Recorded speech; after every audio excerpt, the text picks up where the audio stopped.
But there are conditions before we gain the plenary indulgence. Number one, that we have to go to confession. Number two, we have to receive communion. And number three, we pray for the Holy Father, one Our Father, one Hail Mary, and one Glory Be. And with that, we will gain plenary indulgence. Also ba ng plenary indulgence? It is the erasure and the cancellation of all our temporal punishments. What do you mean by temporal punishment? Is confession not enough? Let me give you an analogy. For example, if you have committed a mistake, nabuak ang baso. Okay? Nabuak ang baso. Nangayang ang pasaylo. Ipasaylo ka. Pero, ibog yung bayaran, aron mailisdan ang baso. Maupo na. When we go to confession, we are forgiven by the Lord. But we have the temporal punishment in order for us to repay the damage we have done to God. And because of the plenary indulgence, our temporal punishment is being cancelled. Mawitaw ko na ginawang purgatorio. Simbako, kalayo lang mamatay ka. Mamatay ng nagtanan. Kung nakapatay temporal punishment, muang ka sa purgatorio. O ng purgatory, from the Latin word purgare, meaning to purify, we are being purified by our temporal punishment. So we are very happy that 2025 is the year of Jubilee, wherein we will gain plenary indulgence. So hopefully, we will maximize the mercy of the Lord by going on pilgrimages. Many brothers and sisters, let me focus my talk on the topic Pilgrims of Hope. That is the theme of the entire Jubilee. In fact, I'm sure majority of us have gone to Santo Niño Basilica in one way or another. If you will still remember, the theme even in Basilica was Señor Santo Niño, Hope of the Pilgrim Church. Now, let me bring you to the screen, and I would like to explain the logo. This is the logo of the Jubilee. What do you see? First, you see 4 people of different colors. You see a cross, you see an anchor, and you also see wings. In other words, the 4 people perhaps are riding a boat and they are going on a journey. They are going on a pilgrimage. We are reminded that all of us are pilgrims in this world. Pasabot, lumalabay na tanan. What's the difference between a pilgrim and a tourist? Is there a difference? I'm sure some of us have been a pilgrim. Ang uban po, kanimong turista. What's the difference between a pilgrim and a tourist? Number 1, a pilgrim visits holy sites.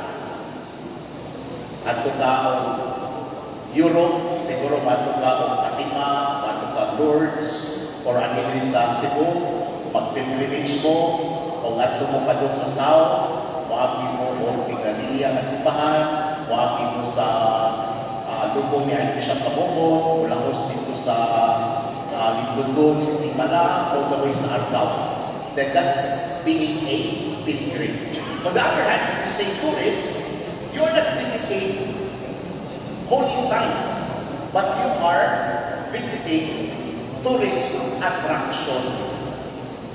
Kumanto mo sa Europe, ato mo Eiffel Tower, ato mo Amerika, ato mo Las Vegas, o andi din sa Cebu, usuroy mo sa Blue Star, ato mo sa mga beach resort, dito sa man. That's being a tourist. You are visiting tourist attraction.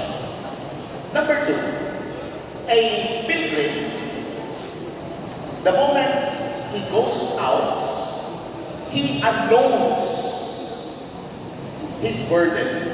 Ano naman, whenever we go to different churches, mag-angkong magyunda. And the moment we pray, we unload to the Lord all our worries, all our problems. But on the other hand, if you are a tourist, you do not unload, but you acquire. Ano naman? Shopping. Paborito sa mga asawa, shopping. Shopping po ba? We tend to acquire more because we are tourists. But we are reminded that our life here on earth, we are all pilgrims. Mulaway na jutang tanan. Come to think about it. Pilan may edad na to? Pilan edad na to? Nung pinakabog senior citizen, isang kamot. Sus, majority. Majority ang senior citizen. Mangutana po ninyo, what is the average age of a person today? Average age. Hindi naman 70. Hangyo na pa din, 80. Hangyo pa din, 90. Hindi na 90. For example, if you're already 60 and the average age is 80, in other words, you have 20 more years to go. What if the average age is 70? You have 10 more years to go. And what if you are already 65? You have 5 more years to go. Have you realized that? Dali na kayo ng panahon. Bago pagalit ko ng Misa de Gallo, bago pagalit ko ng Pasko, bago pagalit ng New Year, nagsinulog na tayo. Next month, bago tayo stay na po. Pagkadali sa panahon. Hapit na mahuman ang January. Kamo, makainumos ko din ang akong kung iban tayo doon pa din mo. High school naman. My dear brothers and sisters, being holy should never be procrastinated. It has to be done right now. Whatever good you can do today, do it now, for we will never pass this way again. If you want to be converted, do it now, because tomorrow might be too late. So that's the first point. We are all pilgrims. Now, going back to the logo. What you see in the logo are the 4 people. As in the logo na rin. Are the 4 people colored with 4 colors. Mangutana ka, anong upat naman yun? Anong nilipan-lipa? Dilikod tulo, dilikod pito, tulo, may nyo nila, may nyo tag-ito, perfect number. But why 4? And there are 4 colors. What does 4 symbolize?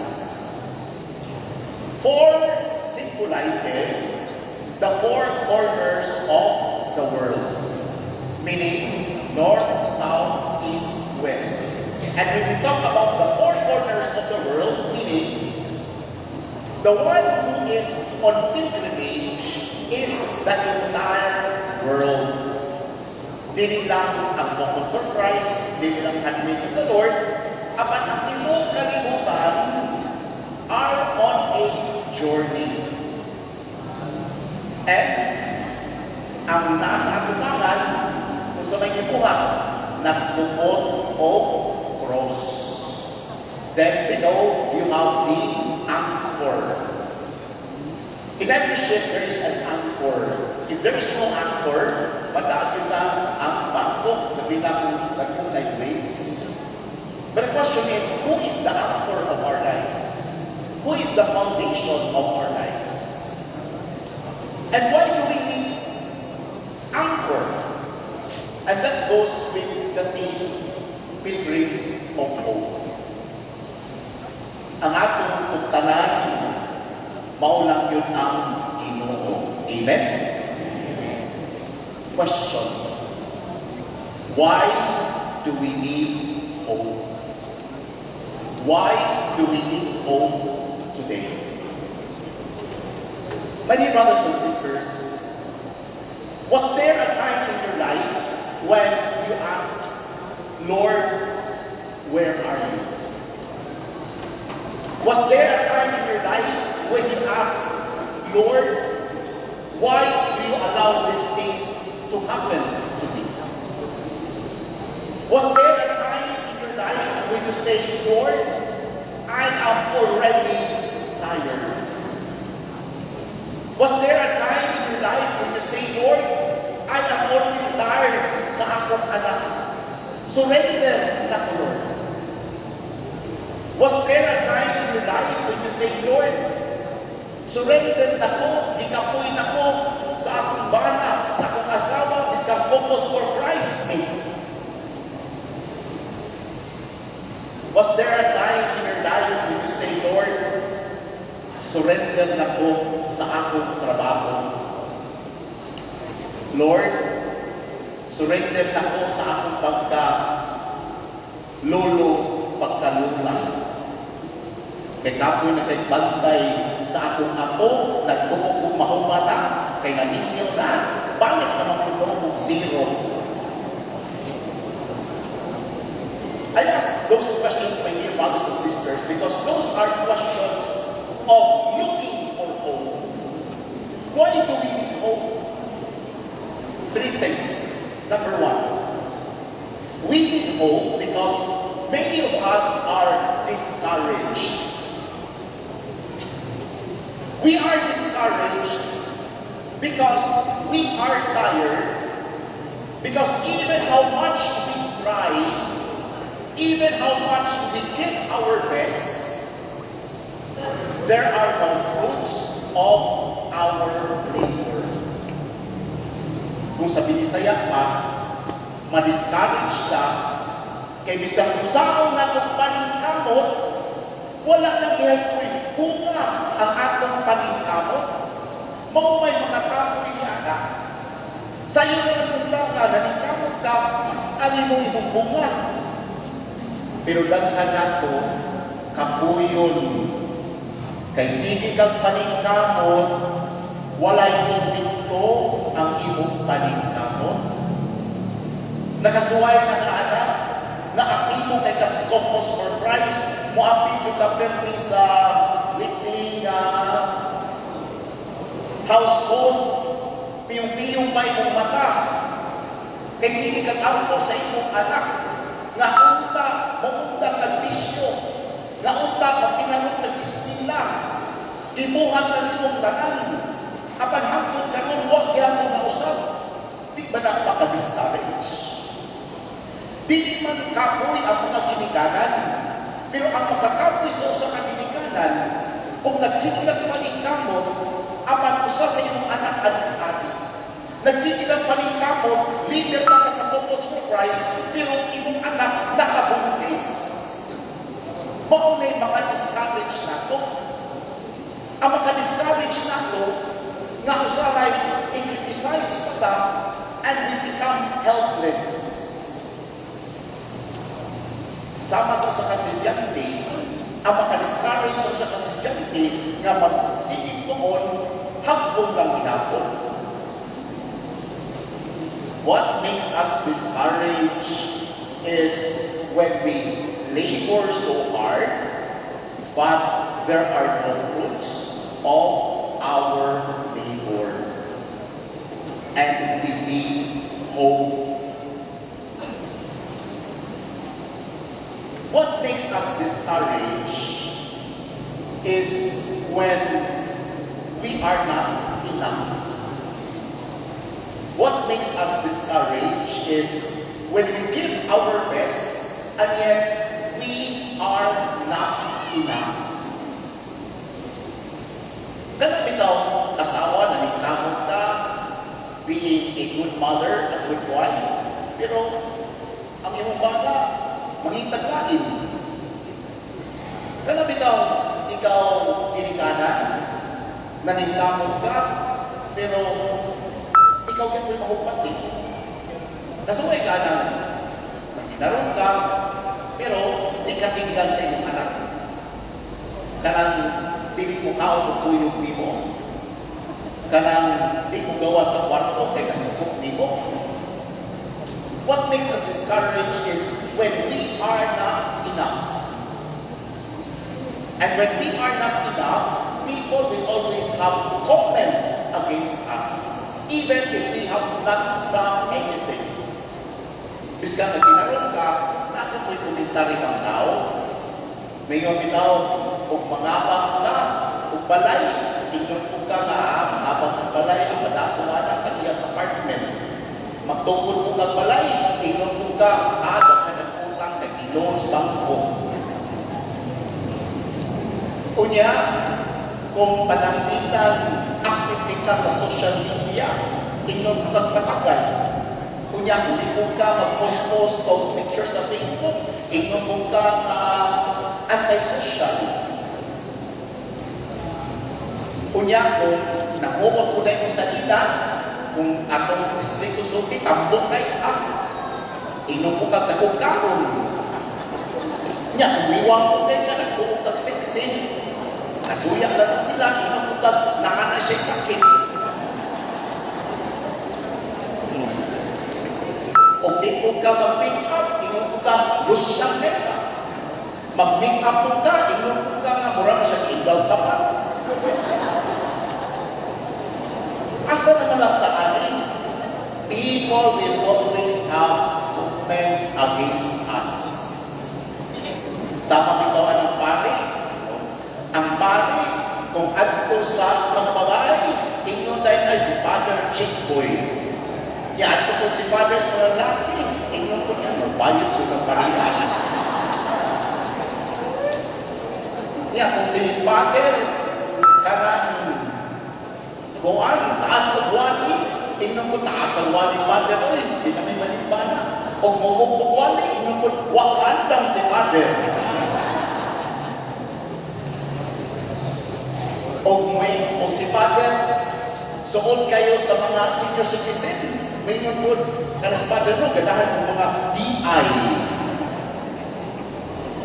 O gani po sa mga batanon, may nunod niya, ganahan lang siya mga batanon. Maglibot. People will always have comments against us. But I tell you, even how hard you try, for people who are not with you, you are not the best. Even how much you try, for people who are envious at you, they will never be pleased. But for people who are your friends, even you show your worst in them, you are still the best for your friends. We need hope because we are discouraged. Number 2, we need hope because we are deprived. Deprived means that many parts of our life have lacking, kuwang. So may kuwang nato. Mabitaw ang tao, di malipay, kay daghamatang kuwang. Kuwang, ang uban, kuwang sporta, kung kitang tanana, kuwang bitana, mamunay ni, no? Kuwang sporta. Mabitaw usahay, isuhit warta, I always ask, what is enough for you? What is enough for you?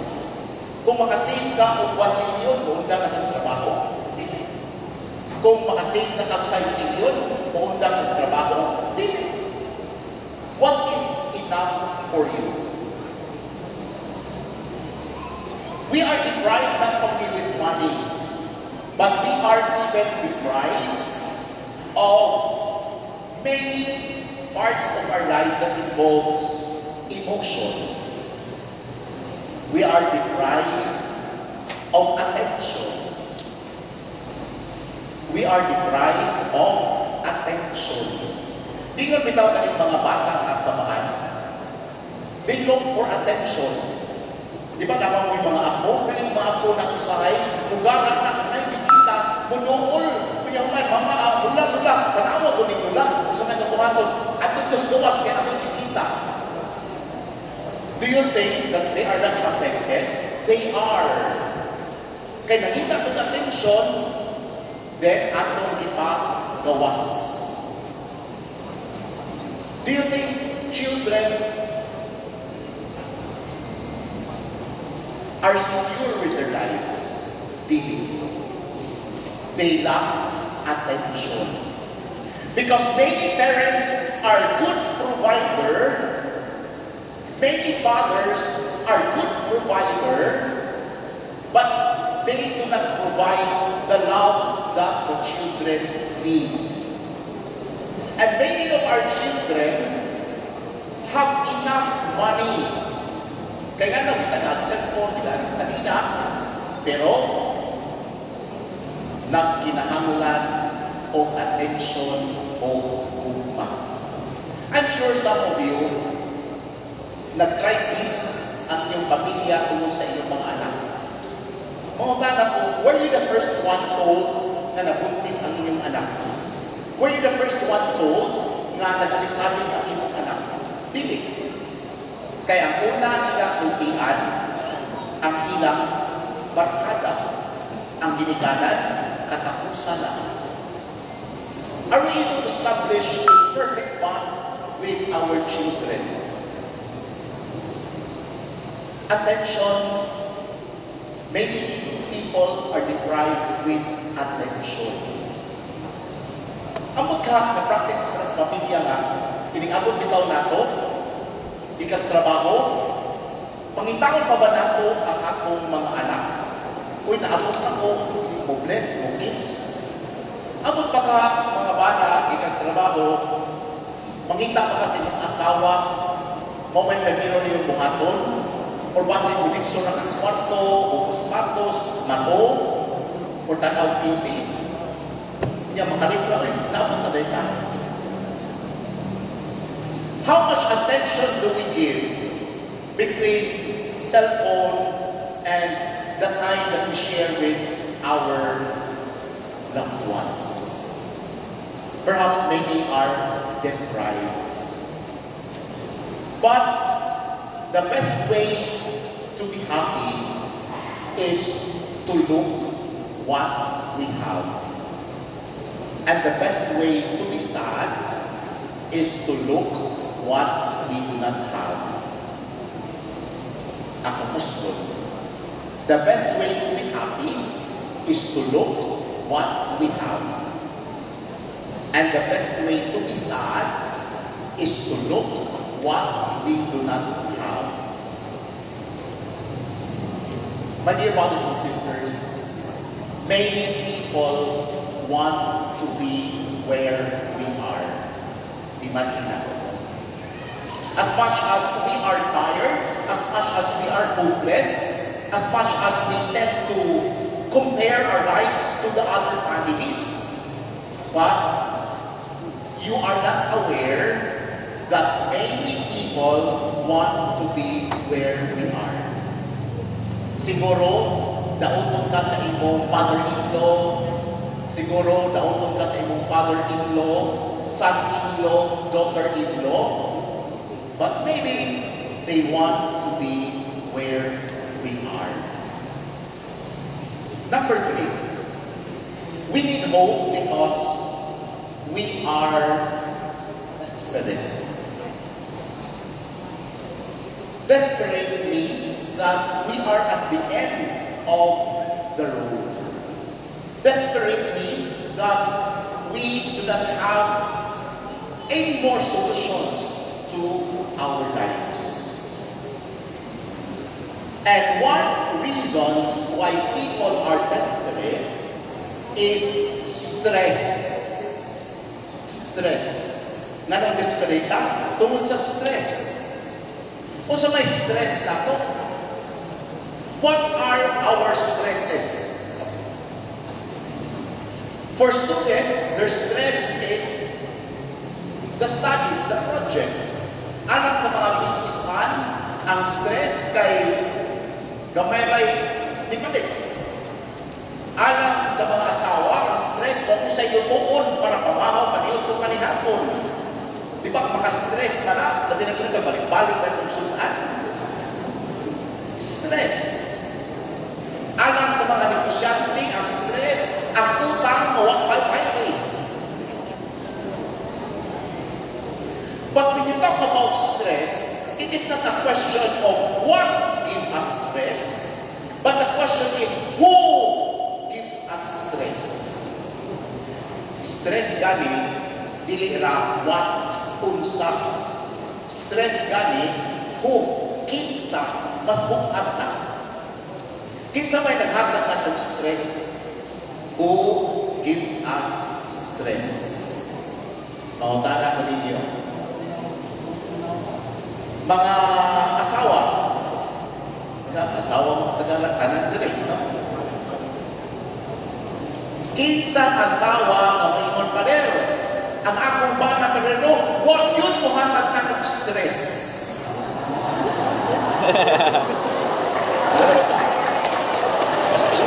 Isang kamot, isang asawa maingon pa rin, huwag yun muhatag ng stress ang akong bana. Isang kamot, nakakatay na ang yung ligda sa sahod karon.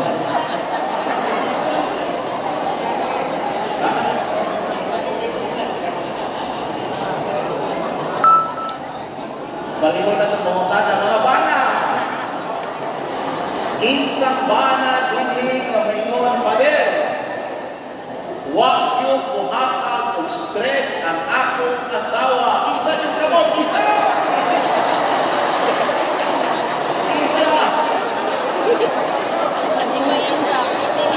Ang asawa, kating panikot, isa lang, isa lang.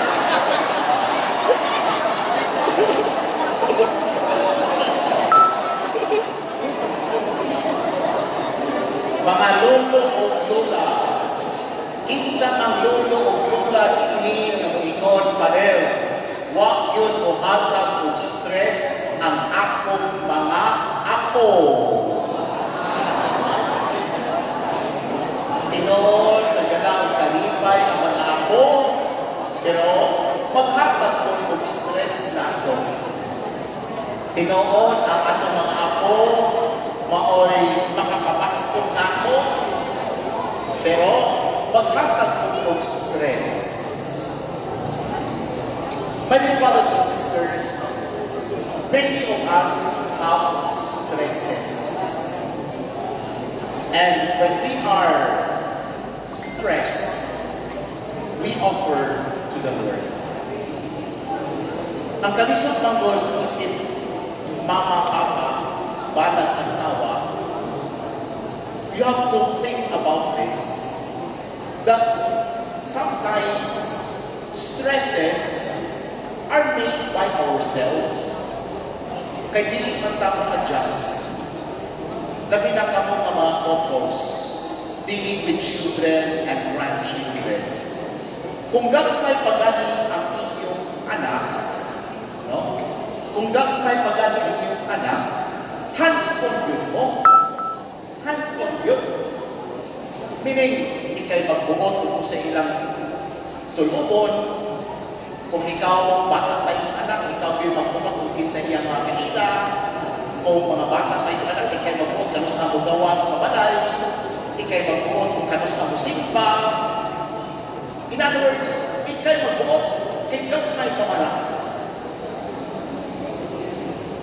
Ibalik yung anak, 7 years old, 8 years old, 10 years old, ikaw ba'y magbuot? Normal na. Eh mga bata pa man na. Biskang ligaw yung dalpon, biskang nagduka niya, alipot ng anak niya. Pero magkadako na gani ang imong anak, mausap na po. Ang imong buhaton, kay kaning pag-upang controlling, you control the child. Because that is your role. And part of controlling is them the right path. Kay bata ko man. But as they grow older, stop controlling. Wabot na ganin yung anak ng 21, wabot ng 30, do not control them. Samot na pagminyo, do not control them.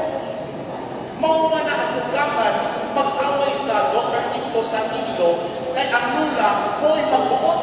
Ano dito ka naging sa pila, batik na silahan. Ano mo man igapas na mas maayon mong gapas ka dito. Magagmay ng mga butang, pero maoy awayan. Stop controlling, but this time, you are already a coach. Gusto ba ng coach? Kung basketball game pa, coach na lang ka, ikaw na lang magtanaw o kung sa'yo, but you allow the players to play. And your role is to coach them. Pero at the end of the day, sila yung decide sa ilang kaugalingon. Sa mabituan na mag-work basketball, ang coach mo sumira o ang anak. Pero siya may nituwa, pwede iyang sundot, pwede nipon, dili sundot ang iyong isulti.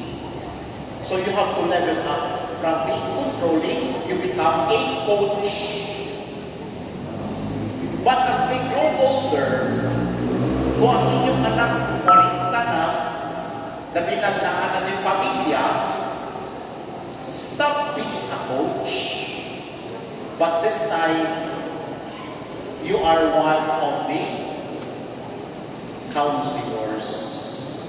Consultant. Consultant lang ka.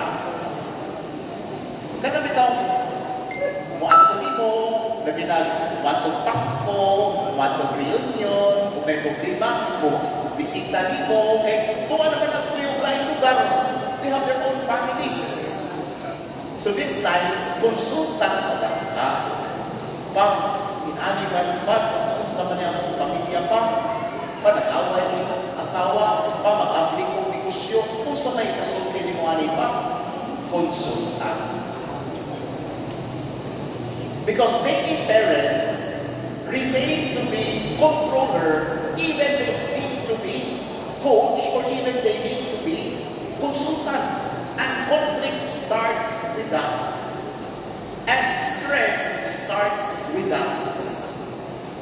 So I hope hopefully this is a wake-up call. Labi na kita nga mga Focus for Christ, nanamatay mga anak, nanaminyo, nanamatay mga apo. Who are you now? Are you controller? Are you a coach? Or a consultant? And so my dear brothers and sisters, we need hope. Why? Because first, we are discouraged. Number two, we need hope because we are deprived. And number three, we need hope because we are desperate. Mabalik na dito sa drawing sa logo. Their anchor is the Lord. When we are hopeless arrives when we do not see any solution. Hopelessness arrives when our human efforts are no longer capable. And it is there that we need the Lord. Remember, God loves us so much that even in times that we keep holding His hand, and when hopelessness arrives, we let go of our hands from God because we say, Lord, I hate you because prayed so hard and yet nothing happens. We want to let go of our hands. The Lord continues to hold our hands so that we will not be away from Him. Allow me to share two stories. Kaya bago pa man ang Basilica ng Pista sa Señor Santo Niño, I also shared this during my opening dito sa Basilica. Two stories regarding Paul and Senior Santo Niño, of course, our God. Twice, isimba ko sa Santo Niño, wala ko apil sa mga pamit dito sa altar. Ako yung dito yung nalito na ko sa likod. Ganahan lang ko na how does it feel. Ako pari, nung naabili sa altar tempe, kung sa kayo at ko dito sa likod pas mga tao. O dito, ibatik yun ako noon sa kalisod, siko-siko, sikahan ka, ano ba ka, kanakingit kayo, huwag na lingkuranan. Kaya kami mga pari, na may special entrance dito sa likod, Yahuman, while waiting for the mass, na-launch yung aircon, makalimang pagkamay ng tubig, isa, anang kasi babaw. But this time, I was at the back. Dito ko, basta sa likod, na pisting-sing ko, ikaw kanang kuwan nila canopy, para dito, kapon po, parang dito isa. But I enjoyed, no? I mean, I had the feel na inani-gani ang mga tao na manimbahay. And during the singing of Patumalaki sa Tupa, all people were, waving their hands. And the person in front of me, pagka yung isa sa kamot sa Patumalaki sa Tupa, naginamini siya kuha sa iyang bulsa. O pagkat nagpatumalaki sa Tupa, iyang isa o apil ang papel. Kaya yan po iso, kanta na po o stanza. Inikoros, iyan na po iisa, apil ang papel. Nanguryuso po kay paritis mo sa ko, no? Tingnan ko na. Right, karan, nga naman inikantang batumalaki sa Tupa, na makaiwara-wara ang papel. Ingon siya, Pader Brad, karang ang akong anak na sa ospital, na leukemia, hematio na. One of ko sa akong buhato, kay kubre bayak ko kay kanang tricycle driver ko, ang akong asawa na bandira. Mao nga inikantas patubalani sa Tupa, akong iwara ang apil ang resita sa doktor. In times of hopelessness, God is our stronghold. Amen? Ikaduhang storya to end my talk. Doon ay inahan o anak.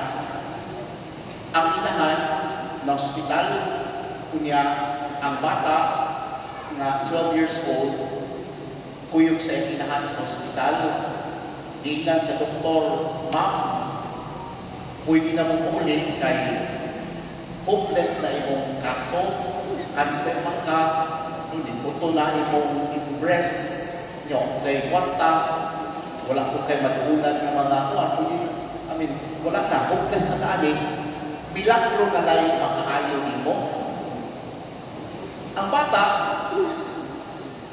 ang nasod sa bata, siya una-una, nga ang makaayo sa iyang mama, milagro. So nangulit sila, ang bata na inosente kayo, iyang iapiyang iyang alkansiya, iapag yung kamaya sa iyang kwarta.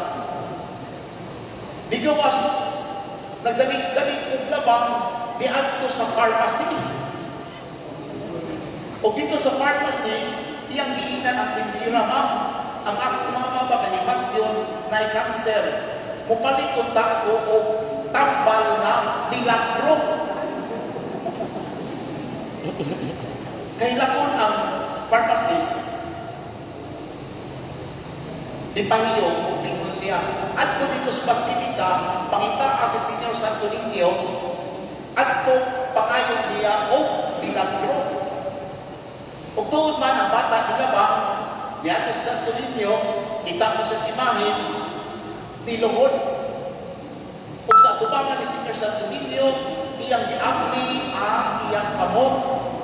Kung mingon siya, ikay Senior Santo Niño, na ako din Kay ang akong mama, iman yun. Tingnan ko sa doktor na milagro na lang makaayo.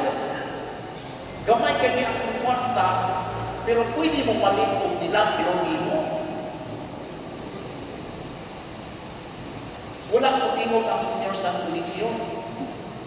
Ang bata sa iyang naguol, kawakan ko tingog ang Senyor Santo Niño.